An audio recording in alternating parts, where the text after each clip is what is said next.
Hi masters, అందరికీ ముందుగా Brahma's meditation channel కి స్వాగతం సుస్వాగతం. అలాగే జూమ్ లో ఉన్న ఆత్మ బంధువులందరికీ కూడా ఆత్మ ప్రణామాలు, కృతజ్ఞతలు. గత కొన్ని రోజుల నుంచి ఎంతో అద్భుతంగా శ్వాస మహావిజ్ఞాన్ అనే బుక్ ను స్వాధ్యాయం చేసుకుంటున్నాము. అలాగే నెంబర్ 1 బుక్ కంప్లీట్ చేసేసుకొని నెంబర్ 2 లోకి వచ్చేసాం. ఆ నెంబర్ 2 బుక్ కూడా 2 days కంప్లీట్ చేసేసుకొని థర్డ్ డే లేక వచ్చేసాం మాస్టర్స్. ఇంత గొప్ప జ్ఞానాన్ని, అందులో ఉన్న శ్వాస గురించి, అసలు శ్వాస ఎలా అనుసంధానమై ఉంది, శ్వాస వల్ల ఏం జరుగుతుంది, శ్వాసతో ఏ అనుసంధానం జరుగుతుందనే గొప్ప బుక్ గురించి అద్భుతంగా మనందరికీ గొప్ప జ్ఞానాన్ని అందించడానికి మన జూమ్ శిక్షణకి విచ్చేసి ఉన్నారు సుజాత మేడం గారు.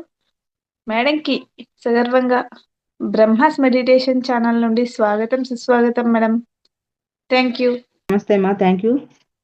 మన అందరి గురువు గారైన బ్రహ్మశ్రీ పితామహపత్రిజీ గారికి పాదాభివందనాలు చేసుకుందాం. అలాగే సాక్షాత్తు నారాయణ స్వరూపులైన నా గురుదేవుల పాదాలకు శిరస్సు ఉంచి నమస్కరించుకుంటున్నాను. మరి నాకు జన్మనిచ్చిన నా తల్లిదండ్రులకు కూడా పాదపద్మాలకు నమస్సుమాంజలు తెలియజేసుకుంటూ నేటి స్వాధ్యాయంలోకి వెళ్దామండి.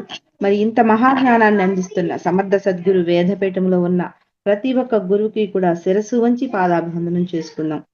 వీళ్ళు మరి ఎంతో మహాజ్ఞానాన్ని మనకు అందిస్తున్నారండి గురువులు. మరి ప్రతి క్షణం కూడా శ్వాస రూపములో జపా గాయత్రిగా పిలువబడే అంశవాహిని గాయత్రి మన శరీరంలోకి విసుగు విరామం లేకుండా వీళ్ళు ప్రయాణిస్తుంది. ఈ రహస్యానికి ఆధారంగా గాయత్రి స్వరూపంగా మారటానికి మనం ప్రయత్నించాలి. కానీ మనము ఎక్కడో పైన అంతరిక్షంలో స్త్రీ ఉందని, మరి అందరాని చోటు ఉందని మనం అలా తెలియని దేవతలు తెలియని చోట ఎక్కడో ఉంది అని చెప్పేసి మనం పూజించడం జరుగుతుందని చెప్పేసి మేము చెప్పుకున్నాం. మరి భరత భూమిలో పుట్టిన మనమంతా కూడా ఓ విధంగా ఎంతో అదృష్టవంతులు, మరో విధంగా దురదృష్టవంతులు కూడా అని చెప్పేసి అంటున్నారు గురువులు. ఎందుకంటే అనేక జీవిత సత్యాలు, మరి ఒక విధంగా అదృష్టవంతులము, ఒక రకంగా దురదృష్టవంతులము. మరి అదృష్టవంతులం ఎందుకనంటే అనేక జీవిత సత్యాలు, అద్భుత ఆధ్యాత్మిక రహస్యాలు మనకి పుట్టుకతోనే తెలుస్తున్నాయి. మనం అదృష్టవంతులం ఎందుకయ్యామంటే అనేక జీవిత సత్యాలని, అత్యద్భుతమైన రహస్యాలని కూడా మన చుట్టూ పుట్టుకతోనే మనం తెలుసుకున్నాం. ఇంకో దేశం వారికి అవి ఏమీ తెలియవు. మరి ఒక భారతదేశానికే ఉన్న వాళ్ళకే ఇవి ఎంతో బాగా తెలుసు, అందుకే మనం అదృష్టవంతులు అంటున్నారు. ఇక దురదృష్టం ఏమిటంటే అమోఘమైన సత్యాలు, అతి రహస్యాలు తెలిసినా సరే వాటిని మనం ఏమాత్రం పట్టించుకోము అని చెప్తున్నారు. ఎంతో గొప్ప విషయాలు తెలుసు మనకి, అయినా వాటిని మనం పట్టించుకోం. అనేక మంది ఋషులు రకరకాల సందర్భాలు మనల్ని మన సమస్యల నుంచి, కష్టాల నుంచి కూడా విముక్తి పొందేట్టు చేయడానికి వారిచ్చిన సూచనలు, సలహాలు మనం అసలు అందుకోవడంలా. వాళ్ళు ఎన్నో సలహాలు సూచనలు ఇస్తున్నారు గురువులు, కానీ మనం అందుకోవట్లా, ఆచరణ అయితే అస్సలు పెట్టట్లా. మరి మామూలుగా ఎప్పటిలా మరి దౌర్భాగ్యంతోనే జీవిస్తుంటాం. ఇది చాలా విచారకరం. ఎందుకంటే మనం గురువులు ఎన్నో సూచనలు అందిస్తున్నారు, మరి ఎంతో మనం అదృష్టవంతులు అసలు నిజంగా చెప్పాలంటే. కానీ అవేమి తెలిసినా కూడా ఈ శ్వాస గురించి ఎంతో మంది ఎన్నో చోట్ల ఎన్ని రకాలుగానో చెబుతూనే ఉన్నారు, కానీ వాటిని గురించి మనం పట్టించుకోవట్లా. ఎంతసేపు మరి మనము మనకు నచ్చినట్టే బతకటానికి అలవాటు పడిపోయాం. మరి అది మన దౌర్భాగ్యం కాదా అని అంటున్నారు. ఇది చాలా విచారించదగ్గ విషయం కూడా. మరి వాటిని ఏమీ పట్టించుకోకుండా ఏం చేస్తున్నాను, నిరంతరము కష్టాలు నాకు ఎందుకు వచ్చినాయిరా బాబు, ఈ కష్టాలు నాకే రావడాలా, ఎంతమంది జనం ఉంటేను ఎక్కడో ఉన్న దేవుణ్ణి తిట్టుకుంటున్నాం. మరి పక్కన వాళ్ళు నా భర్త మూలాంచి ఎన్ని కష్టాలు పడుతున్నానని, మరి నా భార్య మూలాంచి ఎన్ని కష్టాలు పడుతున్నానని, నీకు నా కొడుకులు నన్ను చూడలేదని, నా కూతుళ్ళు నన్ను చూడలేదని, ఇట్లా మన మీద మనమే మన పక్కన వాళ్ళ మీద నెట్టేసుకుంటూ నానా రకాలుగా మనం చేతగాని వాళ్ళకిలాగా మన గురువులు అందించినవి మాత్రం మనం వాటి వంక చూడలా. మన ముందు ఎంతో గొప్ప నిధిని పెట్టారు వాళ్ళు, ఆ నిధిని మనం చూడలా. నేను ఒక దౌర్భాగ్యంలోనే జీవిస్తుంటాను అని చెప్పేసి అట్లా జీవించేస్తున్నాం. అందుకే గురువులు అంటున్నారు చాలా విచారం, మనం చాలా బాధపడాల్సిన విషయము అంటున్నారు. మరి 1970-72 ప్రాంతాల్లో బాంబేలో మరి వీటీ స్టేషన్ దగ్గరలో జరిగిన ఒక సంఘటన చెప్తున్నారండి. మరి బ్లైడ్జ్ పత్రికలో ప్రచురించారంట ఇది. ఫుట్పాత్ల మీద నివాసాలు ఏర్పరచుకుని జీవనం సాగిస్తున్న కొంతమంది బిచ్చగాళ్లు ట్రాఫిక్ అంతరాయం కలుగుతోందని వేరే ప్రాంతానికి తరలిస్తున్నప్పుడు మరి వీటీ స్టేషన్ దగ్గరలో రోడ్డు పక్కన పేవ్మెంట్ మీద తన నివాసంలో సహజ మరణాన్ని పొందిన ఓ బిచ్చగాడిని కార్పొరేషన్ వాళ్ళు శ్మశానానికి తరలించే సందర్భంలో ఆ బిచ్చగాడు రోజు వాడే బంతల్ లాంటి బంతుల్లో 3 పాస్బుక్స్ 3 రకాల పేర్లతో 3 రకాల బ్యాంకుల్లో ఒక్కొక్క అకౌంట్లో ₹1,00,000కి పైగా డబ్బులున్నట్టు తెలుసుకున్నారు. ఫుట్పాత్ మీద మరి బెచ్చం ఎత్తుకునే అతను వాళ్ళందరూ ఇక్కడ చాలా మంది ఉన్నారు, మరి బాగా రోడ్డు రద్దీగా ఉందని ఇంకొక చాటకు వాళ్ళందరినీ తరలిస్తున్నారంట. ఆ తరలించే మా తరుణంలో ఒక అతను బిచ్చగాడు చనిపోయి ఉన్నాడంట. ఆ బోర్లా అతని దగ్గర అతని శ్మశానానికి తీసుకెళ్లే టైంలో మరి బొంతలు లాంటివి ఉంటాయి కదా, దుప్పట్లు లాంటివి, అలా ఆ బొంతలో అతనికి 3 పాస్బుక్లు దొరికినాయి అంటండి.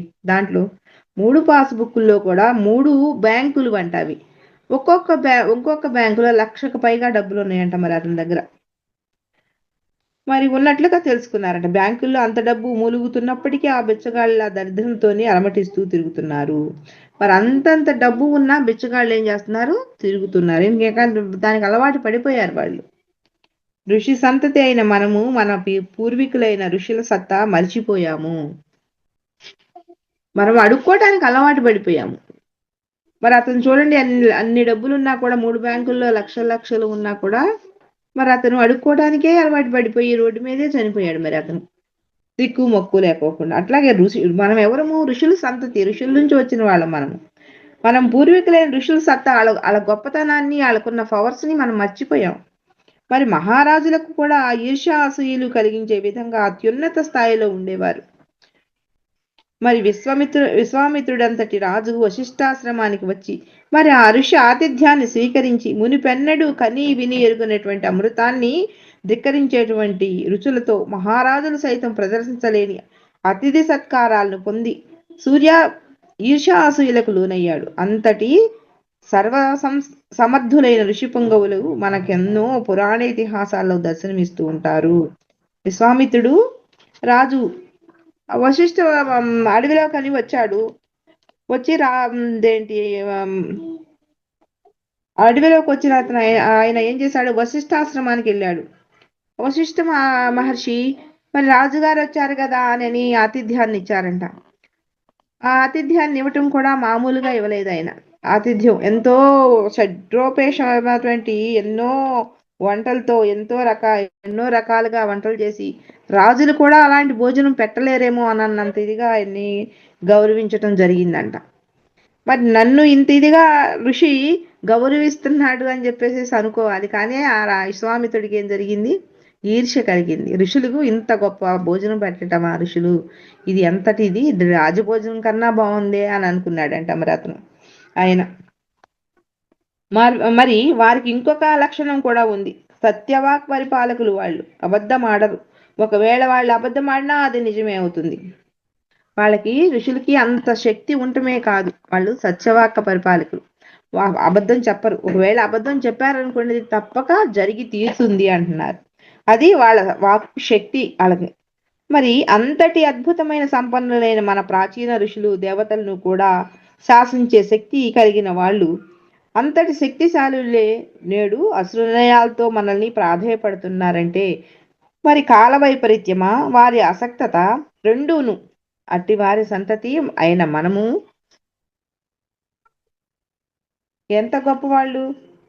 ఆ రోజున విశ్వామిత్రుడు మరి ఈ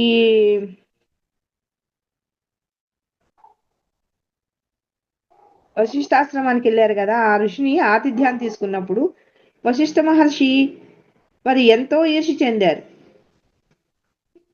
అంటే వశిష్ఠునికి ఇంత వైభవం ఎక్కడి నుంచి వచ్చింది ఏంటి, నేను రాజునైతే ఏం గొప్ప అని ఆయన కూడా మరి ఒక ఋషిగా తయారవటం జరిగింది. మనకి ఈ భరత భూమికి ఆయన మరి గాయత్రి మంత్రాన్ని ఇచ్చి అందజేసింది కూడా వశిష్ఠుల వారే. వశిష్ఠుల వారు కాదండి, సారీ, విశ్వామిత్రుడు. అందుకని ఆయన విశ్వామిత్రుడు అని చెప్పేసి పేరు వచ్చింది ఆయనకి. ఆయన ఎంత గొప్ప రాజు. మరి అంత గొప్ప రాజు కొన్ని ఇచ్చాడు కాబట్టి ఈయన కూడా ఋషి అవ్వాలి అని చెప్పేసి కోరికతో ఋషి మరి అంటే ఎంత రాజు పదవిలో ఉన్నా ఎలాంటి జీవితమైన ఋషులకున్న గొప్పదనం చెప్తున్నారు అనమాట. మరి అంతటి రాజు అన్ని వదిలేసుకుని ఎందుకు అడవుల్లోకి వచ్చి మరి ఆ విధంగా తపస్సు చేసుకోవాల్సి వచ్చింది? ఆయన కూడా ఎన్నో వేల సంవత్సరాలు తపస్సులు చేశారు. వాళ్ళకు ఉన్నటువంటి గొప్ప శక్తి, అద్భుతమైన శక్తి. మన ప్రాచీన ఋషులకు దేవతలకు దేవతలను కూడా శాసించే శక్తి ఉంది వాళ్ళకి. అంత శక్తిశాలిలే. మరి వాళ్ళు ఇవాళ రోజు ఎంతో బాధపడుతున్నారు. అసుర నయనాలతో కళ్ళతో నీళ్లతో మన ప్రాధేయపడుతున్నారంట. ఇది ఏంటి కాల వైపరీత్యమా? అంటే ఇప్పుడున్న కాలానికి కాలము బాగలేదా, లేదా వారి ఆసక్తిత అంటే వాళ్ళకి చేత కాలేదా? ఈ రెండును వాళ్ళు ఏమి చేయలేకపోతున్నారు. ఏమి చేయలేక అని అర్థం అనమాట. చేత కాకపోవడం అంటే ఏమి చేయలేకపోతున్నారు. మరి అట్టి వారి సంతతి అయిన మనము మరి అనగా మానవుడు తన కోరుకున్న కొమ్మనే తన కూర్చున్న కొమ్మనే నరుక్కోవడంలో మొదలెట్టాడు. మానవుడు ఏం చేశాడు? పిల్లలు ఏం చేస్తారు? మాట వినరు, తల్లి తండ్రి మాట వినరు. వినకపోతే అసలు ఏం చేయాలో అర్థం కాదు. ఏంటి ఈ పిల్లలు ఇలా పాడైపోతున్నారు అని చెప్పేసి ఒక తల్లి తండ్రి ఎంతో బాధపడిపోతూ ఉంటారు. కొట్టే వయసు కాదు, తిట్టే వయసు కాదు, ఏం చేయాలో అర్థం కాదు. అయ్యో అని చెప్పేసి బాధపడతారు కదా. అక్కడ గురువులు కూడా అదే బాధపడుతున్నారు. వాళ్ళు కూర్చున్న కొమ్మనే వాళ్ళు నరుక్కుంటున్నారు. మరి జాతి యావత్తు కూడా ఈ మనుగడను సాగిస్తుంది. వృద్ధిని సైతం, ఈ భూమిని సైతం మార్చివేయబోతున్న అమాయకత్వపు శాస్త్రులకు ఆధునికం అని పేరు పెట్టుకుని మరి కొరివితో తలగొక్కుంటున్నారు. ఇది ఆధునికం అన్న పేరుతో తలగొక్కుంటున్నారు ఆ కొరివితో. మరి అగ్నితో తలగొక్కుంటే ఏమవుతుందండి? వాళ్ళే కాలిపోతారు. అదే అందుకే ఈ సరికాని తిండులు తిని సరికాని విధంగా ప్రవర్తనలు చేసి మరి వాళ్ళే పతనం అయిపోతున్నారు అని చెప్పేసి లోపల వాళ్ళు బాధపడుతున్నారు ఋషులు. ఇది మళ్ళీ పైగా మేము ఆధునికులం, మేమంతా మారిపోయింది, మాకంతా బాగా ఆధునికమని చెప్పుకుంటున్నారు అని చెప్పేసి అంటున్నారు. నేడు అంతలా ఋషులంతా సూక్ష్మ శరీరధారులై ఇప్పుడు ఈ యొక్క ఋషులందరూ కూడా సూక్ష్మ శరీరధారులై పృథ్వీ గ్రహాన్ని సంరక్షించేందుకు వారి ప్రయత్నాలు వాళ్ళు చేస్తున్నారంట. మరి అలాంటి సూక్ష్మ శరీరధారులకు మనబోటి స్థూల శరీరధారులు ఇలాంటి విపత్కర పరిస్థితుల్లో ఎంతో అవసరం. అలాంటి సూక్ష్మ శరీరధారులకి ఇప్పుడు ఇది చాలా గడ్డు సమయం. ఇలాంటి సమయంలో మన శరీరం కలిగి ఉన్నాం మనం చాలా అవసరం. వాళ్ళకి శరీరాలు లేవు. మరి వారి ఆవేదనను అర్థం చేసుకుని వారి ప్రణాళికలో భాగం పంచుకునేందుకు స్థూల శరీరధారులమైన మనము తగిన పాత్రత సంపాదించుకుని మనం సంసిద్ధతను వ్యక్తం చేయాలి. మరి అలాంటి పరిస్థితుల్లో మనం యొక్క పరిస్థితి అలా ఉంది. అలాంటప్పుడు వాళ్ళు ఆవేదనని వాళ్ళు ఎంతో బాధపడుతున్నారు. వాళ్ళ బాధను మనం అర్థం చేసుకోవాలి. వాళ్ళు ఒక ప్రణాళిక వేసుకున్నారు. ఆ ప్రణాళికలో మనం కూడా భాగం పంచుకోవాలి. ఎందుకంటే మనకు శరీరాలు ఉన్నాయి. ఇప్పుడు మరి తగిన ఆ శరీరాలు ఉన్నాయి కాబట్టి మనం తగిన విధంగా వాళ్ళకి తగిన విధంగా మనము మన పాత్రని శుభ్రం చేసుకుని, పాత్ర అంటే ఇంతకు ముందే చెప్పారు, మన శరీరంలో ఉన్న మలినాలన్నింటినీ కుసంస్కారాలన్నింటినీ తొలగించుకుని శుద్ధిగా వాళ్ళు ఇచ్చేది తీసుకుంటాక మనం రెడీగా ఉండాలి. వాళ్ళు ఏదైనా ఇవ్వడానికి సిద్ధంగా ఉన్నారు. కానీ మనలో ఖాళీ ఏది? అన్ని కుసంస్కారాలు నిండిపోయి ఉన్నాయి. మనం ఖాళీ బుట్టలోనే పండ్లను కొయ్యగలం. నిండా చెత్త పెట్టుంది. మనం పండ్లు వేస్తామండి. పండ్లు కోసం ఒక చెట్టు నుంచి వేయాలంటే వేయలేం కదా. ఖాళీ బుట్ట ఉంటేనే దాంట్లో వేస్తాం. అక్కడ చెత్త ఉంటే ఏం చేస్తాము? ఆ చెత్త అది తీసేసి తినడానికి పళ్ళు పనికిరావని ఆ చెత్తని వేస్ట్ అదంతా ఉంటే తీసేసి క్లీన్గా చేసుకుని అదంతా కడిగేసేసి అప్పుడు ఫ్రెష్ బుట్టను తెచ్చుకుని దాంట్లో పళ్ళు కోసుకుంటాం. మరి ఇది వీళ్ళు కూడా అదే చేస్తున్నారు, గురువులు కూడా. మనం చెత్త నింపేసుకుని ఉన్నాము మన బాడీలో, మన ఆలోచనల్లో. మన ప్రతి అణువణువు కూడా మరి పాత్రత కలిగి లేదు. ఏ అణువణువుని కూడా మనం శుభ్రం చేసుకోవాలి అని అంటే మనలో ఉన్న కుసంస్కారాలన్నింటినీ తొలగించుకోవాలి. మనం సిద్ధం అవ్వాలి. మన పాత్ర సంపాదించుకుని మనం సంసిద్ధులు అవ్వాలి. మహాకారుడు కొంగు చాచి అర్థిస్తున్నాడు కూడా సరిగ్గా అందుకే. ఆయన కూడా ఇందుకే అడుగుతున్నాడు, అందరూ రెడీ కండి, సిద్ధం కండి, మీ పాత్రను మీరు సంపాదించుకోండి, మీలో మరి ఎన్నో మలినాలు అలాంటివి ఉన్నాయి తీసేసుకోండి, నేను మంచిగా ఇస్తాను అని చెప్పేసి అడుగుతున్నాడు. మరి యుగ సైనికులు కావాలని ఎన్నో ఏళ్ళు గురువులు పండిత శ్రీరామ శర్మ ఆచార్యులు వారు తప్పించిపోయిన సంగతి ఏ కొద్ది మందికో తెలుసు. ఈ యుగ సైనికులు కావాలి అని చెప్పి పండిత శ్రీరామ శర్మ గారు ఎప్పటి నుంచో మరి అడుగుతున్నారంట, తప్పించిపోతున్నారని చెప్తున్నారు. కానీ ఇది ఎంతమందికి తెలుసు? కొంచెం మందికే తెలుసు. ఈ సందర్భంగా గురుదేవులు మనం ఎన్నో జన్మలుగా ఎదురు చూసిన శుభ సమయం ఆసన్నమైంది. ఈ పృథ్వీ పైన స్వర్గవాతావరణం అనే మహత్కార్యములో ఋషుల ప్రణాళికలో మనము భాగం పంచుకునే అపూర్వ అవకాశం మరి మనకు లభించింది అంటున్నారు. మనం ఎన్నో జన్మలుగా ఎదురు చూసామంట, ఇది మంచి శుభ సమయం అంట. ఈ పృథ్వీ పైన స్వర్గ వాతావరణం ఏర్పడిపోతుందంట. మరి ఈ మహత్కార్యాన్ని, ఈ స్వర్గంగా తయారు చేసే మహత్కార్యం ఇది ఎవరు తయారు చేశారు? మన ఋషులు గురువులు తయారు చేశారు. ఒక ప్రణాళిక ఏర్పాటు చేశారు. మనం కూడా భాగం పంచుకునేటువంటి అవకాశం చాలా గొప్ప అవకాశం. మరి ఈ భరత భూమికి ఉపయోగపడటము అని అంటే, భరత భూమి కాదండి, మొత్తం విశ్వానికి ఉపయోగపడటం అంటే, విశ్వసేవ చేయటం అంటే మామూలు విషయమా? అలాంటి అవకాశం వచ్చినప్పుడు మనం నిజంగా ఎంత బాగా శుద్ధిగా పాత్రత సంపాదించుకోవాలి. ఎంతో గొప్పగా తొందరగా మనము రోడ్డు మీద ఫ్రీగా ఏమన్నా పెడుతున్నారు అనుకోండి, ఏం చేస్తాము? ఇంకా కాస్త ఎక్కువ తెచ్చుకుందామని పెద్ద సంచి తీసుకెళ్తామా లేదా?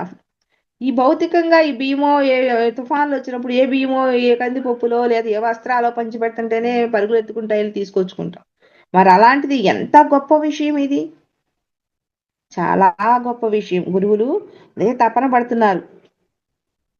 ఏంటి, ఎన్నో జన్మలుగా ఎదురు చూశారు, శుభ సమయం వచ్చేసింది, ఈ పృథ్వీపైన స్వర్గ వాతావరణం ఏర్పడుతుంది, మీరందరూ రెడీగా అండి, సిద్ధంగా అండి అని వాళ్ళు ఎంతో ఇదిగా ఆ ప్రణాళికలో మనం కూడా మరి భాగం పంచుకునే అవకాశం వచ్చింది అని చెప్పేసి అంటున్నారు. ఇలాంటి అరుదైన సందర్భాల్లో మనల్ని ఉపయోగించుకోండి, అప్పుడు మీరు సహాయపడతామని జగద్గురుకు మనం కూడా వాగ్దానం చేశామంట. ఇలాంటి సమయము మరి ఆ ఇచ్చిన మాట మేరకు మనం ఇప్పుడు గురువులు ఋషులు పనులు చేయాలి. మనమంతా కులమత జాతి విచక్షణ లేకుండా కలిసికట్టుగా ఒకే లక్ష్యానికై పనిచేయాలి. మనము మాట ఇచ్చామంట గురువులకి ఋషులకి. ఇచ్చిన మాట మేరకు మనం ఇప్పుడు గురువులకు ఋషులకు మనమంతా కూడా కులమత భేదాలు లేకోకుండా అందరం కలిసికట్టుగా ఆ లక్ష్యం కోసమై అందరం కూడా మరి పని చేయాలి అంటున్నారు. భగవంతుని అవతారం పైన 10వ కల్కి అవతారము ప్రకటీకరణము సమయ ఆసన్నమైంది. కల్కి అవతారము రాబోతుంది, ఆసన్నమైంది. ఋషిమయ జీవితం గడుపుతూ యావత్ మానవ జాతిని ఋషిపంథాలోకి తెచ్చే మహాత్ముల కార్యభారంలో మనం ఉడతలాగానైనా ఈ ఋషి జీవితం గడుపుతూ యావత్ మానవ జాతిని కూడా ఋషిపంథాలోకి తెచ్చే మహాత్ముల కార్యభాగంలో వాళ్ళు ఋషులు ఎంతో మంది ఆ జీవితాన్ని అలాగే గడుపుతూ ఉన్నారు.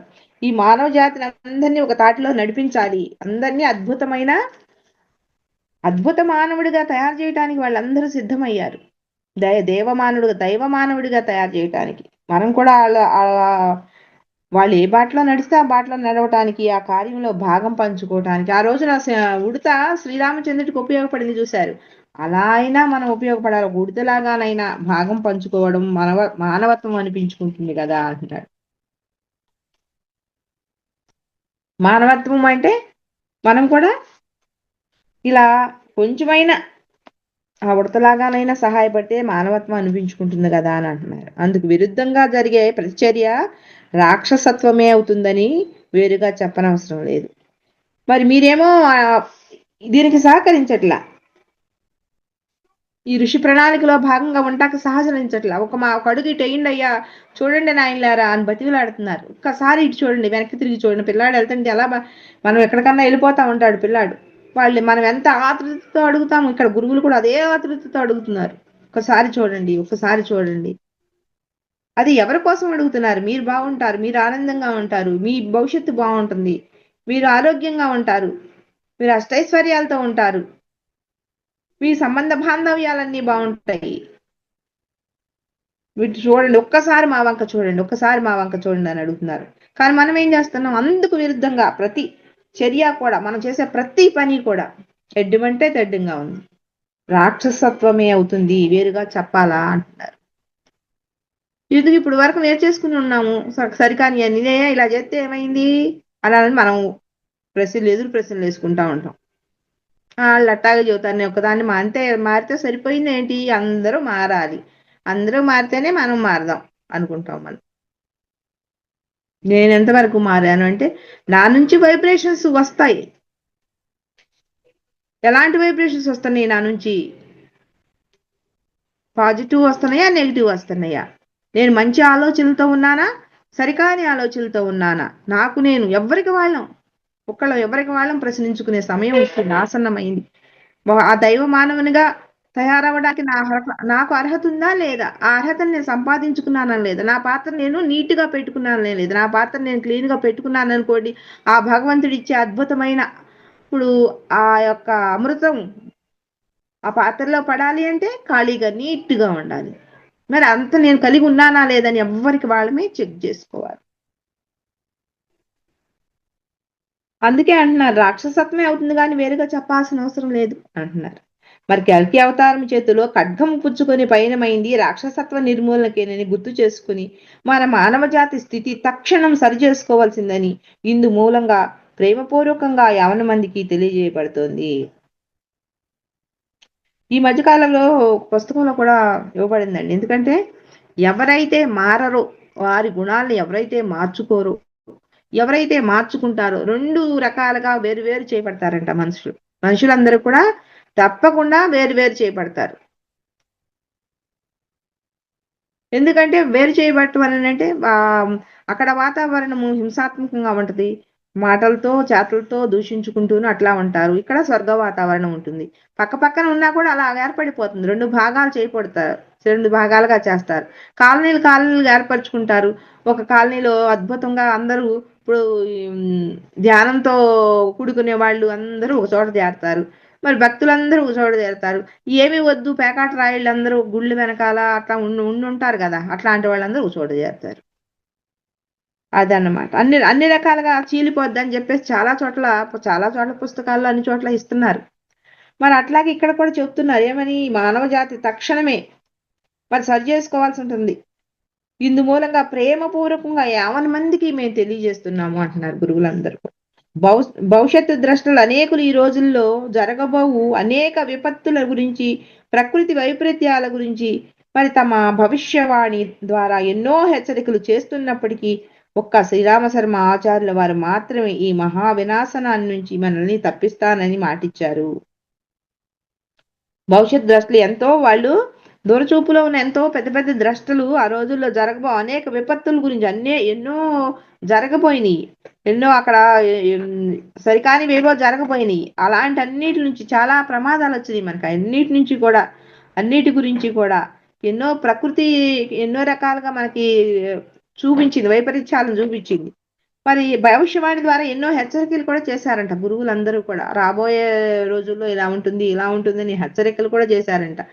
మరి ప్రకృతికి అనుగుణంగా లేని వాళ్ళకి మరి ప్రకృతికి అనుగుణంగా ఉండండి, ప్రకృతి మరి మిమ్మల్ని మరి ఏదో ఒక రోజున మరి కబళించేస్తుంది అని చెప్పడం. అంటే మరి అవన్నీ సరిగా లేకపోబట్టి మన కరోనా అమ్మవారు లాంటిది వచ్చి మనల్ని ఎంతో మందికి చాలా మందికి మరి మేనస్ అనేది నేర్పెళ్ళింది. అది మామూలు మాత కాదు, కరోనా మాత ఎంతో మందికి చక్కగా ఎన్నో అనుభవాలను నేర్పి ఎన్నో మూట కట్టుకునేటట్టు చేసింది. మరి మనం ఎన్నో జన్మల వరకు గుణపాఠం నేర్పెళ్ళింది.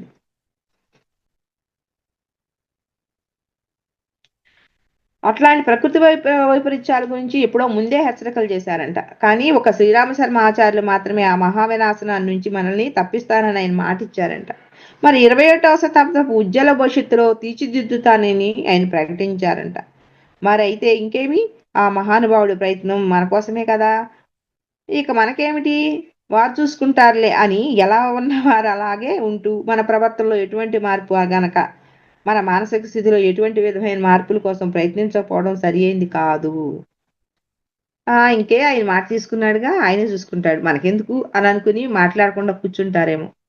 ఆయనైనా మన పాత్ర సరిగ్గా లేకపోతే నీ పాత్ర బాగోలేదమ్మా అని అంటాడు. ఇచ్చినా కూడా దాంట్లో మనం నిన్న చదువుకున్నట్టున్నాం, పాత్ర కనుక నీట్గా లేదనుకో పాలు పోసుకుంటాము, ఏమవుతాయి, విరిగిపోతాయి.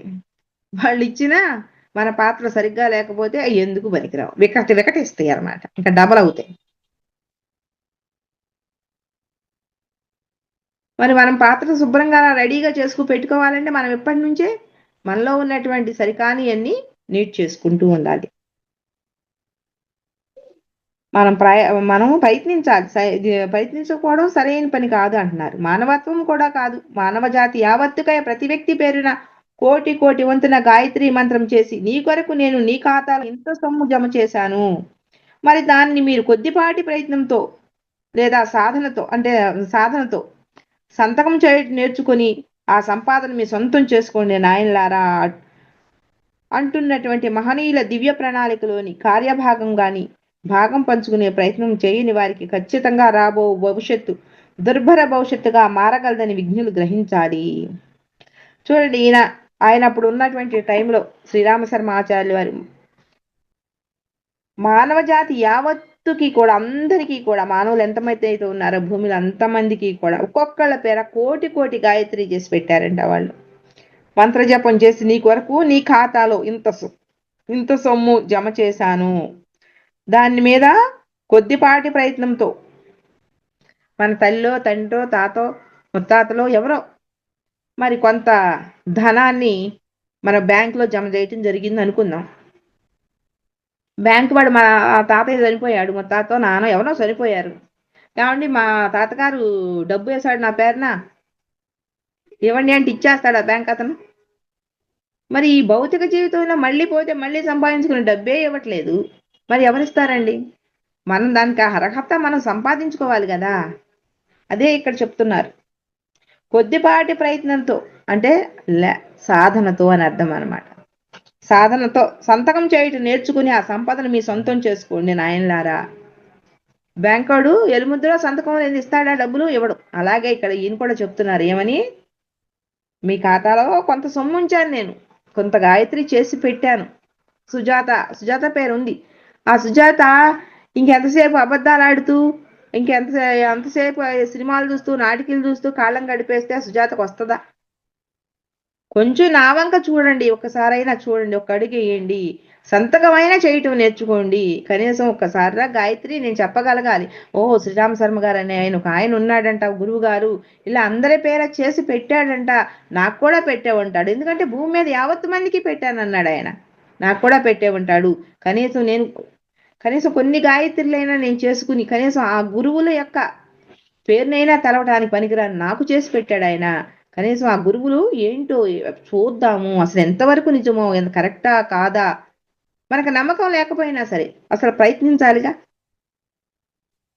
మనకు తెలియకోకుండా బ్యాంకులో డబ్బు ఉందో లేదో తెలుసుకోవడానికి అసలు ప్రయత్నం అంటూ చేస్తాంగా, పరిగెత్తుకుంటే వెళ్ళి అసలు ఉందా లేదా అని కనుక్కుంటాం. వాడు ఇచ్చే సంగతి తర్వాత. అప్పుడు ఏమడుగుతాము, మా తాతగారు ఏమైనా కావాలా కాగితాలు, డెత్ సర్టిఫికేట్ కావాలా, బెత్ సర్టిఫికేట్లు కావాలా, మరి వీసాలు కావాలా, లేదా పాస్పోర్ట్లు కావాలి, అయ్యో కావాల్సినవి రూల్స్ అడుగుతాం. అట్లాగే ఇక్కడ అసలు మనకంటూ అర్హత అనేది ఉండాలిగా, సంపాదించుకోవాలి కదా మనము. కొంచెం అన్నా సాధన చేయండి అయ్యా, ఆ సంపద మీరు సొంతం చేసుకోండి నాయనలారా అంటువంటి మహనీయులు దివ్య ప్రణాళికలోని కార్యభాగంలోని భాగం పంచుకునే ప్రయత్నం చేయడానికి ఖచ్చితంగా రాబో భవిష్యత్తు దుర్భర భవిష్యత్తుగా మారగలదని విజ్ఞులు గ్రహించగలరు అంటున్నారు. ఈ కార్యంలో మీరు పాలు పంచుకోలేదనుకో చాలా దుర్భరం అయిపోద్ది అయ్యా, వచ్చే రోజులు చాలా దుర్భరం అయిపోతాయి. కొంచెమైనా రెండయ్యా విచ్చి చూడండి, నా వంక చూడండి, ఒక్క అడుగుటేయండి, నేను 9 అడుగులు వేస్తానంటున్నాడు. మన సాయిబాబా చెప్పింది ఏ గురువు చెప్పినా అదే చెప్తున్నారండి. ఒకసారి చూడండి, ఒకసారి రండి, నేను ఎలా ఉన్న వాడిని అలాగే ఉంటాను, నాకు అన్నీ సమకూర్చబడాలి అంటే ఏ గురువు ఏమి చేయలేడని గ్రహించాలి. నేను ఇక్కడే కూర్చుంటా, నాకు అన్నీ వచ్చేయాలంటే వస్తాయండి, రావు. అదే చెప్తున్నారు, నేను ఎక్కడున్నవాడిని అక్కడే ఉంటాను, నేనేమి చేయను, కానీ అవన్నీ గురువులు ఆశీర్వాదాలు కావాలి. గురువులు నా బ్యాంకులో వేసిన గురువు నా వాటా నాకు కావాల్సింది అని అంటే అవి వస్తాయా? అసలు ఏమీ రావు అని గ్రహించండి. ఎవరో ఏమీ చేయలేరని గ్రహించండి. మరి రోగగ్రస్తమైన అవయవాన్ని వైద్యులు అవయవ నిర్మూలన పేరున శరీరం నుంచి తొలగించినట్లుగానే భవరోగగ్రస్తమైన ఈ మానవ జాతి మొత్తము కూడా వైద్యుడు సూచించిన ఔషధాన్ని స్వీకరించాలి. అలా మందు తీసుకుని గురువుకు సహకరించాలి కదా. మరి వైద్యుడు చేయాలంటే రోగి సహకరించకపోతే ఎలా చేస్తాడు? ఇది కూడా అలాగే. మరి గురువులకు సహకరిస్తే సమర్థత కలిగిన ఆ అద్భుత వైద్యులు మన రోగాల్ని పోగొడతారు. అలా సహకరించడం వైద్యుల కొరకు కాదు, మన కోసమేనని తెలుసుకోవాలి. ఒక రోగం వచ్చింది మనకి, ఆ రోగం వస్తే ఆ రోగం వచ్చిందని చెప్పేసి వచ్చిందని వచ్చి కూర్చుంటాం. ఆయన ఇంజెక్షన్ చేశాడు అనుకోండి, ఆడవకోకుండా ఆయనకి సహకరించాలి. కొట్టుకుంటుంటే చెయ్యి అటు ఇటు ఊపేస్తుంటే చేయగలడా? లేదా ఒక బిళ్ళ ఇస్తాడు, ఆ బిళ్ళ నేను వేసుకొని అవతల పారేస్తే మరి వచ్చే ఉపయోగం ఏముంది? ఆ వైద్యుడికి వచ్చినాక వైద్యుడికి తగ్గట్టుగా ఆయన చెప్పినట్టు వినగలిగితే, ఆ వైద్యుడికి సహకరిస్తే మనం ఆ వైద్యుడు ఏ ఏ యొక్క పరీక్షలు చేసినా మనం చేయించుకుంటే ఆ రోగానికి తగ్గ మందిస్తాడు. అవునా? ఆ వైద్యుడికి కనుక సహకరించకపోతే ఎవరేం చేస్తారు? ఎవరు ఏం చేయలేరు. ఇక్కడ గురువు గారు కూడా అదే చెబుతున్నాడు. మరి ఇక్కడ కూడా అంతే, గురువులకి సహకరిస్తే కదా సమర్థత కలిగిన అద్భుత వైద్యులు మన రోగాల్ని పోగొడతారు. ఆ సమర్థత ఉన్న రోగులు ఎంత పెద్ద రోగమైనా సమర్థత ఉందనుకోండి, ఆ డాక్టర్కి పోగొడతాడు. మరి అట్లాగే సహకరించాలి. ఎందుకు? మన కోసమే కదా వైద్యుడు అన్ని పాటలు పడుతున్నాడని తెలిసి ఒకసారి కాకపోతే ఒకసారి అయినా సహకరించి మనం ఆ వైద్యం చేయించుకుంటాం. అసలు ఆ వైద్యం చేయించుకొని మొర్రో అంటే మనకేమొస్తుంది? ఇంక మన పని ఇంతే, వచ్చేసి అసలు వెళ్ళడమే అనవసరం అనమాట. మన కోసమే కదా అని చెప్పి మనం తెలుసుకోవాలి. రోగగ్రస్తునికి తినకూడని విష పదార్థాలు నిషిద్ధం. అలానే ఈ మానవ జాతి సదాలోచనకు ప్రాధాన్యతనివ్వాలి. రోగగ్రస్తులు తినకూడదని చెప్పేసి నిషిద్ధం అని చెప్తారు. అట్లాగే మానవ జాతి సదా ఆలోచనకి, మంచిగా ఆలోచించడానికి ముందు ఎక్కువ ప్రాధాన్యతనివ్వండి ముందుగా అని చెప్పేసి అంటున్నారు. అవి కాదు, ముందు మంచిగా ఆలోచించడానికి ప్రాధాన్యత ఇవ్వండి. మరి కల్కి అవతారము ఖడ్గము చేతబూని రావటానికి మనకందరికీ తెలుసు. కల్కి అవతారము ఖడ్గం పుచ్చుకుని వస్తుందని అందరికీ తెలుసు. ఖడ్గమే ఎందుకు తెచ్చుకుంటున్నాడు? ఏ కలువు పువ్వో, తామరతుడో, చెరుకు గడవ తెచ్చుకోవచ్చు కదా అని అనుకోవచ్చు మనం. మరి ఆపరేషన్ థియేటర్లో కడుగు పెట్టే వైద్యుడు పూలగుత్తితో వస్తాడా ఏంటి? గురువులు అడుగుతున్నారు. ఆపరేషన్ థియేటర్లోకి వెళ్ళే వ్యక్తి పూలు తీసుకెళ్తాడా? తీసుకెళ్ళడు కదా, కత్తితోనే వస్తాడు. ఇది అలాంటిదే. మనపై మనం విశ్వాసం ఉంచాలి. ఖచ్చితంగా మనల్ని బాగు చేయటానికి ఆయన రాక, మానవ జాతిని ఉద్ధరించటానికై వస్తున్న ఆపరేషన్కు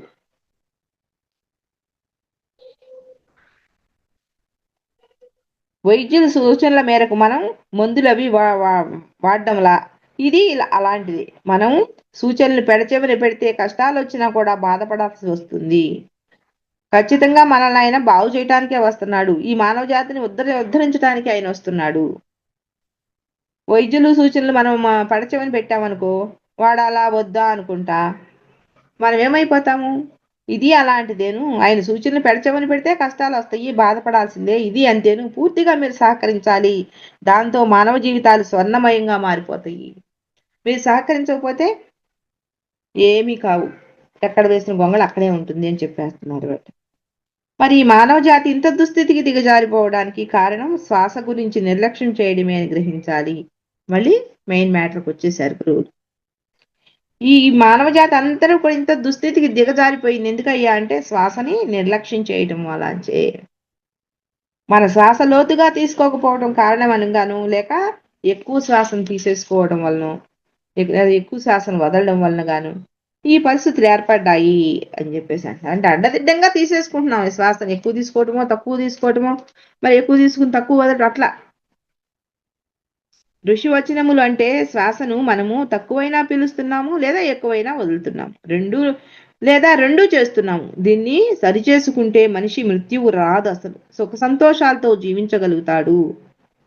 ఎక్కువైనా తీసేసుకుంటున్నామంట, తక్కువైనా తీసేసుకుంటున్నామంట. ఇది సరి చేసుకున్నాం అనుకోండి, మనిషికి అసలు మృత్యువే రాదు, సుఖ సంతోషాలతో జీవిస్తారు అని చెప్తున్నారు.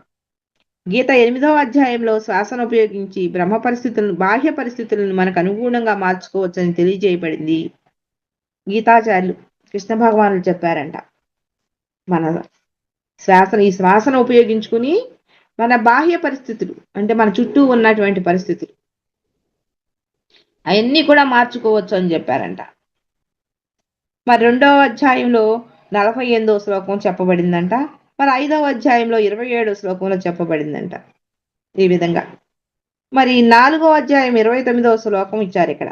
అపానే జుహ్వతి ప్రాణం ప్రాణే పానం తథా పరే ప్రాణాపాన గతిరుధ్య ప్రాణాయామ పరాయణ. ఇది 4వ అధ్యాయం 29వ శ్లోకం అండి. ఇవి కాకుండా మీరు చూసుకోండి, 2వ అధ్యాయం 48వ శ్లోకంలో ఈ వివరణ ఇవ్వబడిందంట. శ్వాసను ఉపయోగించుకుని మన బాహ్య పరిస్థితులు ఎలా మార్చుకోవాలి అని ఇవ్వబడిందంట. మళ్ళీ 5వ అధ్యాయం 27వ శ్లోకంలో కూడా ఇచ్చారంట, చూసుకోండి. మరి అట్లాగే ఇప్పుడు నేను చదివిన భగవద్గీత శ్లోకము 4వ అధ్యాయం 29వ శ్లోకం అన్నమాట. మరి అంతేకాకుండా 15వ అధ్యాయము 14వ శ్లోకంలో కూడా ఇచ్చారంట, ప్రాణాపాన సమాయుక్త అనేది ఆ శ్లోకం కూడా చూసుకోండి. ఈ 4 శ్లోకాల్లో ఇవ్వటం జరిగిందంట. ఆది రహస్య సూచనల ద్వారా గీతాచార్యుడు మనకు ఈ శ్వాస గురించి బోధించారని తెలుస్తోంది. మరి ప్రాణము లోపలికి వెళ్తోంది, అపానము బయటికి వస్తుంది, వాటిని సమానము చేయమని వారి సూచన. ప్రాణము లోపలికి వెళ్తుంది, అపానం బయటికి వస్తుంది, వాటిని సమానం చెయ్యండి, తీసుకునేది వెళ్ళేది సమంగా చెయ్యండి అని చెప్తున్నారు. దీన్నే మనం కాస్త లోతుగా అర్థం చేసుకుంటే సమాన వాయువు అని అర్థం చేసుకోవాలి. అట్టి సమాన వాయువు మన నాభిస్థానం వద్ద ఉంటుంది. ఆ సమాన వాయువు మన నాభిస్థానం దగ్గర ఉంటుందంటండి. వెన్నుపూసలో నాభి సమీపాన మణిపూరక చక్రం ఉంటుంది. రమ్ అనే బీజాక్షరము, ఇది అగ్ని బీజము, అగ్నితత్వానికి సంబంధించిన కేంద్రం అది. మరి అగ్ని స్వరూపులైన సకల సమర్థ సద్గురువులే కాక జగద్గురువు అయిన శ్రీకృష్ణుడు కూడా ఆ మణిపూరకమందున్న సమాన వాయువుని ఉపయోగించుకోవడం గుర్తు చేయటం జరుగుతుంది. జగద్గురువు అయిన శ్రీకృష్ణుడు కూడా మణిపూరకమందున్న వాయువునే ఉపయోగించుకున్నాడని గుర్తు చేస్తున్నారు. మరి వారి లీలలన్నీ ఆ సమాన వాయువును ఉపయోగించుకునే ప్రకటించబడ్డాయి. ఆయన ఎన్ని లీలలు ప్రకటించినా, ఎన్ని మహత్యాలు చేసినా ఈ సమాన వాయువునే ఆయన వాడుకున్నారంట. మరి అసలు ఈ సృష్టి సమాన వాయువు ద్వారా జరిగింది అంటున్నారు. మరి పాన్పుపై శయనించిన శ్రీ మహావిష్ణువు నాభికమలము నుండి బ్రహ్మ ఉద్భవించాడని, ఆయన్నే సృష్టి గావించబడ్డాడని మనం ఎరిగిందే కదా. మరి ఆధ్యాత్మిక సంబంధించిన సమస్త సాధనలను ఈ సమాన వాయువే కీలకమవుతుంది. మరి ఆధ్యాత్మికతలో అన్నిటికీ కూడా ఏ సాధన అయినా చేయనివ్వండి, ఈ సమాన వాయువే ముఖ్యమైందంట. రాజవిద్య అనగా దీని గురించి చెప్పేదే. అది అత్యంత గృహ్యమైనదని శ్రీకృష్ణుడు గీతలో 9వ అధ్యాయంలో చెప్పారంట. మరి సమస్త అశుభాల నుండి మనల్ని కాపాడగలిగేది. మరి ఆ సకల సమర్థ సద్గురువులు వారి వారి జీవితాల్లో ఎట్టి లీలలైనా ప్రకటించారో అవన్నీ సమాన వాయువును ఆధారం చేసుకుని చేశారు. గురువులు కూడా మరి ఎలాంటి మహిమలు చేసిన ఈ యొక్క సమాన వాయువునే, మరి వాళ్ళు ఎలాంటి లీలలు చేసినా ఈ సమాన వాయువుని ఆధారంగా చేసుకుని వాళ్ళు కూడా చేశారంట, చేస్తున్నారు కూడా. వారే కాదంట, జగద్గురు శ్రీకృష్ణుడు కూడా ఏ చమత్కారాన్నైతే వారి జీవిత కాలం చూపించారో అవన్నీ ఈ సమాన వాయువును ఉపయోగించుకునే చేశారు. సమాన వాయువును ఉపయోగించుకోగలిగితే ఖచ్చితంగా మన జీవితంలో కూడా రకరకాల చమత్కారాలను చూడగలము అంటారు. శ్రీకృష్ణుడు చేసిన, మన యొక్క గురువులు చేసిన, ఎవరు చేసినా ఈ సమాన వాయువును ఉపయోగించుకునే, మణిపూరక చక్రమునందు సమాన వాయువును ఉపయోగించుకునే ఇన్ని చేశారంట. మరి అంత గొప్పదైన మరి ఆ సమాన వాయువుని గనక ఖచ్చితంగా మన జీవితాల్లో కూడా రకరకాల మనం ఉపయోగించుకోగలిగితే ఖచ్చితంగా మనం కూడా ఎన్నో చమత్కారాలని చూడొచ్చు అని చెప్తున్నారు. మరి పాండవ మధ్యముడైన అర్జునుడు సమాన వాయువు యొక్క సంకేతము. ఆ మాటకు వస్తే మనమంతా కూడా ఆ సమాన వాయువు స్థితికి ఎదిగిన వారమే. మనకు ఆ వాయువు యొక్క శక్తి తెలుసు, అయితే మర్చిపోయాము. పాండవ మధ్యముడైన అర్జునుడు కూడా ఈ సమాన వాయువు సంకేతం, అంటే ఆయన ఎప్పుడూ నిరంతరం దాన్నే ఉపయోగించేవాడు అనమాట. మరి ఆ మాటకు వస్తే మనమంతా కూడా ఈ సమాన వాయువు గురించి తెలిసిన వాళ్ళమే అని మర్చిపోయామని చెప్తున్నారు. బుద్ధిమంతుడైన అర్జునుడు చివరకు నష్టో మోహో స్మృతి దుర్లభ అని గీత 18వ అధ్యాయము 73వ శ్లోకంలో ఇచ్చిందంటండి.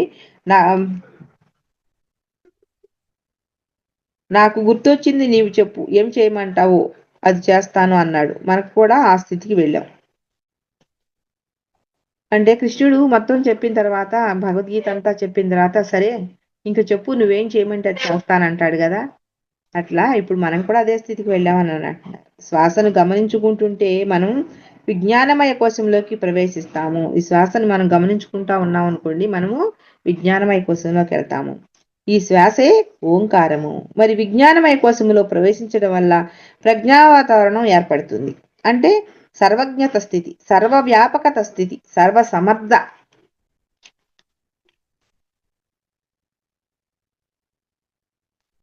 క్రమంగా మన శబ్దమును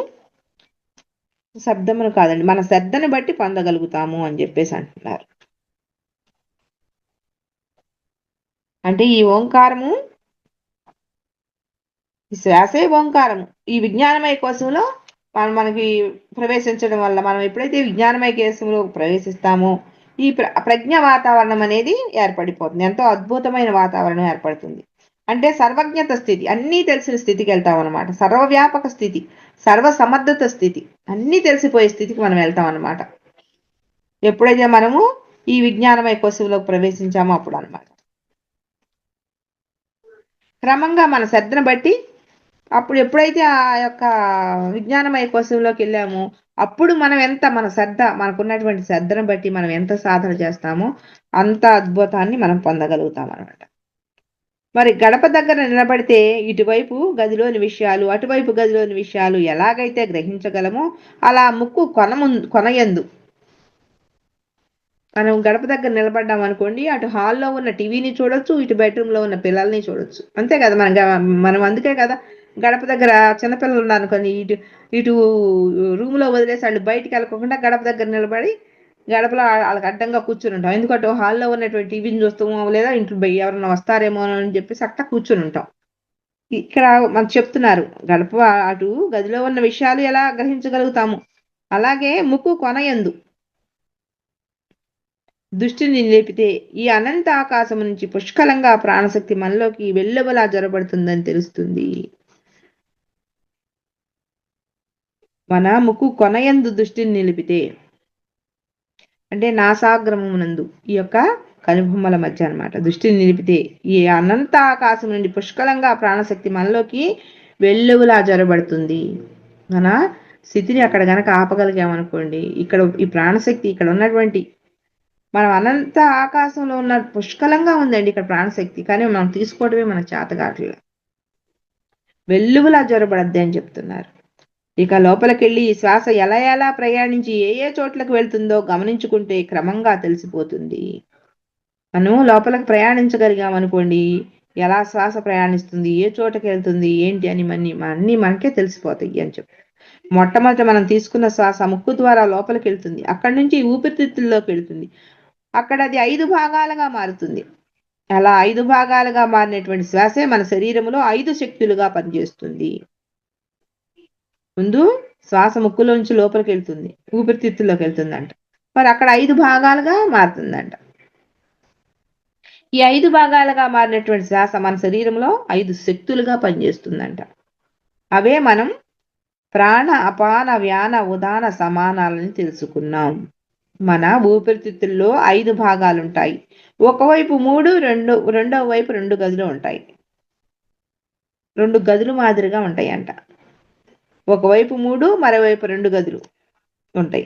ఒకటిగా వెళ్ళిన ఆ ప్రాణశక్తి రూపమైన శ్వాస అక్కడికి వెళ్ళాక 5 భాగాలుగా మారి ఈ 5 గదుల్లో కూడా విస్తరించి ఊపిరితిత్తులో కోటాను కోట్ల సూక్ష్మమైన రంధ్రాలుంటాయి. మన శ్వాసను లోతుగా దీర్ఘంగా తీసుకోకపోతే ఊపిరితిత్తుల్లోని చాలా భాగం అసలు వాయు సంచారమే జరగదు. అనేక మంది పరిశోధకులు నేటి మానవులు శ్వాస తీసుకోవడాన్ని గమనించి కేవలం తీసుకోవాల్సిన దాంట్లో 33% తీసుకుంటున్నారు అని ఆందోళన చెందుతున్నారు. ఈ 5 భాగాలుగా చీరి అక్కడికి వెళ్ళాక 5 గదులు ఈ 5గా మారి 5 గదుల్లో విస్తరిస్తాయంట. మన ఊపిరితిత్తుల్లో కోటాను కోట్ల సూక్ష్మమైన రంధ్రాలు ఉన్నాయంట. ఈ శ్వాస మనం తీసుకున్న శ్వాస లోతుగా దీర్ఘంగా తీసుకోకపోతే ఊపిరితిత్తుల్లో చాలా భాగాలు అసలు వాయు సంచారమే జరగట్లేదంట. అనేక మంది పరిశోధకులు నేటి మానవులు శ్వాస తీసుకోవడాన్ని గమనించి కేవలం తీసుకోవాల్సిన దాంట్లో 33% తీసుకుంటున్నారని ఆందోళన కూడా పడుతున్నారంట. లోపలికి వెళ్ళిన శ్వాస అంతా లోపల ఊపిరితిత్తుల నిండుగా అసలు మనం తీసుకోలేకపోతున్నాం. కొన్ని గదులు ఖాళీగానే ఉండిపోతున్నాయి అంట. మన ఇంట్లో ఉన్న గదులు మనం కరెక్ట్ గా ఊడవలేదనుకోండి, శుభ్రం చేయలేదనుకోండి, ఏమైపోతాయి? 1 రోజు, 2 రోజులు, 3 రోజులు, 4 రోజులు, 5 రోజులు, నెల రోజులు, ఇక అసలు మా శాంతం మూసేసి అట్టి పెట్టేసాం, ఏమవుతాయి? బూజు బట్టి ఖరాబ్ అయిపోతాయి. మరి మన పరిస్థితి అదే. ఇక అంటే మనం పూర్తిగా 100% శ్వాసను లోతుగా దీర్ఘంగా తీసుకోపోవడం వల్ల మన ఊపిరితిత్తుల్లోని ఏ సగ భాగమో ఏ పావు భాగమో వాయు సంచారం జరిగి మిగిలిన భాగమంతా అంటే దాదాపు మిగతా సగ భాగమో ముప్పాకతిక భాగమో విషపూరితమై కార్బన్ డైఆక్సైడ్ తోని నిండి ఉంటుంది. అదే ఖాళీగా ఉన్న దాంట్లో కార్బన్ డైఆక్సైడ్ నిండిపోద్ది కదా, అది ఇక అక్కడే ఉండిపోతుంది, ఆ గదుల్లో ఉండిపోతుంది.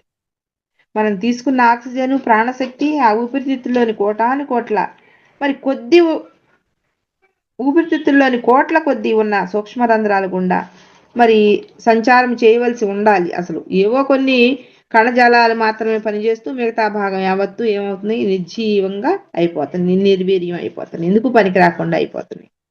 మరి ఉండి ఉండి ఈ స్థితి ఎప్పుడో ప్రాణాల మీద తెస్తుంది, అంతే కదా. మరి మనము ఒక గదిని శుభ్రం చేయకపోతేనే భౌతికమైన గదిని ఎందుకు పనికి రాకుండా పోద్ది? 1 నెల 2 నెలల్లో, 1 నెలకల్లా 10 రోజులు ఆ గదిలోకి వెళ్ళకోకుండా ఉంటే బూజులు పట్టిపోయి ఎంత చండాలంగానో తయారైపోద్ది.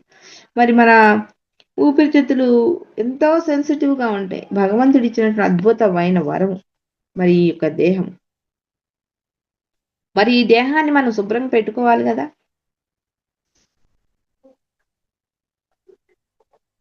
అందుకే ఆ సంకట స్థితి వచ్చేందుకు, ఈ స్థితి ఎప్పుడో ప్రాణాలకు తెస్తుంది అంటున్నారు. అందుకే ఆ సంకట స్థితి వచ్చే వరకు తెచ్చుకోకుండా నేటి నుంచే ఊపిరితిత్తుల నిండా దీర్ఘంగా లోతుగా నిదానంగా హాయిగా శ్వాస తీసుకోవటం అభ్యాసం చేయాలి. ఇది ఎవరైతే వింటున్నామో మనం అందరం కూడా అందుకే లోతుగా నిండుగా హాయిగా నెమ్మదిగా శ్వాస తీసుకోవడం అలవాటు చేసుకోవాలి అని చెప్పేసి అంటున్నారు. అభ్యాసం అంటే ఎప్పుడో 1 గంట పద్మాసనం వేసుకుని ఆ పనిలో ఉండడం కాదు, ఎప్పుడూ ఖాళీ ఉంటే అప్పుడు. ఇక్కడ ఏం చెప్తున్నారంటే గురువులు, ఎప్పుడో మనకి గుర్తొచ్చినప్పుడు వేసి పద్మాసనం వేసి కూర్చుందాము అని అనుకుంటారేమో, అలా కాదు. ఎప్పుడు ఖాళీ ఉంటే అప్పుడు, ఎప్పుడు గుర్తొస్తే అప్పుడు ఆ పని అక్కడ పెట్టైనా సరే,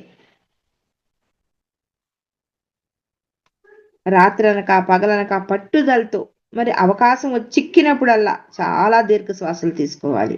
మర్చిపోయినప్పుడల్లా తిరిగి తిరిగి గుర్తు చేసుకుంటూ మనసును ఆ విషయంపై శ్రద్ధతో ఉత్సాహం చేసుకోవాలి. మనం మర్చిపోయాం అనుకోండి, మళ్ళీ మళ్ళీ గుర్తు చేసుకుని అయ్యో మర్చిపోయాను, మరి ఇప్పుడు దీర్ఘంగా శ్వాస తీసుకోవాలి అనుకుంటూ ఆ విషయం ఉత్సాహంగా మీరు శ్వాస తీసుకోండి అని చెప్తున్నారు. మరి అలా లోపలికెళ్ళిన శ్వాసను గమనిస్తుంటే నెమ్మదిగా ఆ లోపలికెళ్ళిన శ్వాస ఏ మార్గాల గుండా ప్రయాణించి తిరిగి బయటకు వస్తుందో తెలిసిపోతుంది. మనం అలా లోపలికి వెళ్ళిన శ్వాస మనం గమనించామనుకోండి, నెమ్మదిగా ఎటు వెళ్తుంది ఏంటి అన్నీ మనకు తెలిసిపోతాయి అంటున్నారు. మరి మహాత్ములు ఋషితుల్యులు ఏం చెప్తున్నారంటే, శ్వాస మన శరీరంలో ప్రవేశించగానే శరీరంలోని 7 చక్రాల గుండా ప్రయాణించి మరి ఆయా ప్రాంతాల్లోని గ్రహాలను కూడా చుట్టి ప్రదక్షిణ చేసుకొని తిరిగి చక్కగా బయటకు వస్తుందంటూ ఈనాడో శ్లోక రూపంలో దాన్ని మనకు అందించారు. శ్లోకాన్ని అయితే చిలక పలుకుల్లా వల్లిస్తాం, కానీ దాని భావార్థమే శరీరంలో ఈ హంస గమనాన్ని సూచిస్తుంది, గుర్తించుకోము. దాన్ని కాస్త మనం సరిచేసుకోవాలి. ఈ శ్లోకాన్ని అయితే చిలక పలుకుల్లా పలుకుతున్నామంట, కానీ దాని భావాన్ని అర్థం చేసుకోవట్లా. ఈ హంస గమనాన్ని ఈ యొక్క శ్వాస ఎటు వెళ్తుందో ఇంట్లో గమనించలేకపోతున్నాం, గ్రహించలేకపోతున్నాం, కాస్త సరి చేసుకోవాలి. మహాత్ములు ఎప్పుడో చెప్పారు, మన శ్వాస శరీరంలో 7 చక్రాలు, మనం ఒకసారి తీసుకున్నది 7 చక్రాల గుండా తిరిగి మరి చక్కగా బయటకు వస్తుందని ఎప్పుడో శ్లోక రూపంలో కూడా మనకు చెప్పారంట. ఆదిత్యాయ చ సోమాయ మంగళాయ బుధాయ చ గురు శుక్ర శనిభిచ్చ రాహకేతువే నమః.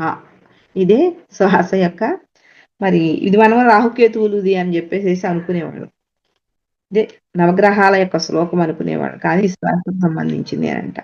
మొట్టమొదట మన శ్వాస అనాహ చక్రాన్ని చేరి అక్కడ ఉన్నటువంటి సూర్య భగవాన్ని సేవించి మరి ఆ రవిగ్రహం నుంచి స్వాధిష్టాన చక్రం అందరి చంద్రగ్రహాన్ని తాకి అక్కడి నుండి మరి ఇంత అద్భుతమైన ఋషి ప్రణాళికలు మనం కూడా బాగా పంచుకుందామండి. ఋషులు ఎంతో గొప్పగా, ఎంతో ఆతృతగా, ఎంతో ప్రేమతో, మరి ఎంతో అసురు నయనాలతో వాళ్ళు నిజంగా ఇది చదువుతుంటే అసలు ఈ గురువులు ఈ చెప్పే వాక్కుకి మనం అర్హులమా అని అనిపిస్తుంది నాకు.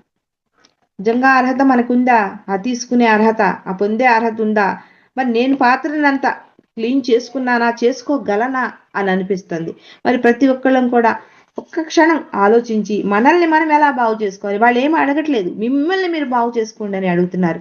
మనం ప్రతి ఒక్కళ్ళము కూడా వాళ్ళ మాట ఇని మనల్ని మనం బాగు చేసుకుందాం. మన ద్వారా వచ్చే వైబ్రేషన్ ద్వారా ఈ భూమాతను బాగు చేద్దాం. మన తోటి వారిని బాగు చేద్దాం. మనందరము బాగుపడదామండి. మరి ఇంత గొప్ప జ్ఞానాన్ని మనకు అందిస్తున్న సమర్థ సద్గురు వేదపీఠంలో ఉన్న గురువులందరికీ కూడా పాదాభివందనం చేసుకుందాము.